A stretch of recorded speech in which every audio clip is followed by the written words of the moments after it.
Maandag werd in IJsselstein het startsein gegeven voor de aanleg van het glasvezelnetwerk in de gemeente. Theo Kouter, dorpsraadvoorzitter van Vredepil, was als een van de initiatiefnemers van het eerste uur een zeer trots man. Zijn droom van snel internet in zijn dorp Vredepil komt steeds dichterbij. Ja, helemaal. Een droom waar je eigenlijk al bijna 10 jaar aan het werken bent. En als dat dan gerealiseerd wordt, dan is dat prachtig. Nou, dat is rond 2005 zijn we er eigenlijk mee begonnen. Vredepil bestond toen 50 jaar en daarna kwamen we er al snel achter van dat het internetgebeuren steeds trager werd. En we hebben toen gekeken naar alle mogelijkheden die er waren om naar een snelle verbinding te krijgen. In eerste instantie was er sprake om in Vredepil te starten met de aanleg. IJsselstein bleek uiteindelijk praktischer. De start zal overigens niet zeggen dat de inschrijftermijn verlopen is. We starten nu in IJsselstein. Hier hebben we de klantenwerving erop zitten. Mensen kunnen zich nog wel steeds aanmelden. Het is niet zo dat mensen in IJsselstein nu geen klant meer kunnen worden. Dat kan altijd. Maar men gaat nu hier starten met de aanleg. En vanuit hier gaan we verder naar Merselo-Vredepil. En in Merselo-Vredepil zijn we nu bezig om de mensen nog te informeren, de laatste vragen te beantwoorden. En daar heeft men tot 31 januari 2018 de kans om aan te melden om de glasvezel gratis binnen te krijgen. Kouter is blij met het behaalde resultaat in zijn Vredepil. Ja, Vredepil is overweldigend wat dat betreft.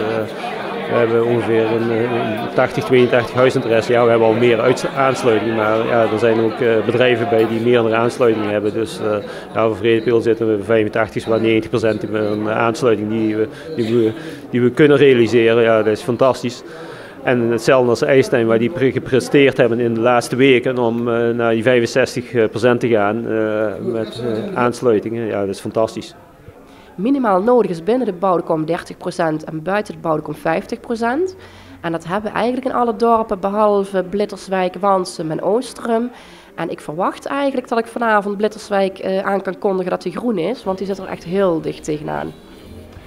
Een van de extra faciliteiten van het glasvezelnetwerk in de gemeente zijn de zogenaamde VIP's. Ja, dat klopt. Onze eigen VIP's, hè? Klinkt goed. Pelemaas gaat gebruik maken van onze eigen VIP's. De VIP's, dat zijn de video-inplugpunten. En die krijgen we in elk dorp, elke wijk. Krijgen wij die ongeveer 3.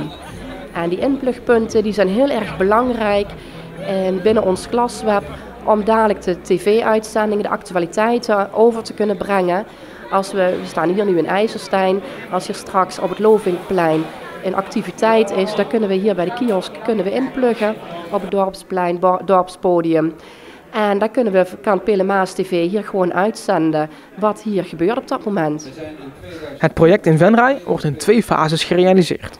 Fase 1 voor de dorpen is het eerste kwartaal van 2019 is de planning dat we alle dorpen voorzien hebben van glasvezel. En op het moment dat in de wijken het economisch haalbaar is, dan kan Bart Lemme, onze directeur, verder ook gaan tellen en de financiering aan gaan vragen. En dan kunnen we daar verder stappen. En hoe die planning eruit ziet, daar kunnen we op dit moment nog geen uitspraak over doen.